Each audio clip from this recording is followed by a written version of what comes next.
تو با خواهر من چیکار کرده سازایی؟ تو چیکار کرده سی جدا؟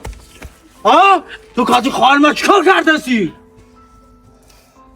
کارت همه گیرم فهمیده سی؟ برو گوش کن. دختری حیدری همسایه رو نادختر کردی.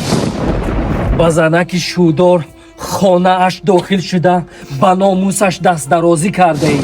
بهوده نگفتن که در این یک کس رو نزن که درد رو میزند. مشکنکه این سزای کارهای کرده خودت است. از مکافات عمل غافل مشو.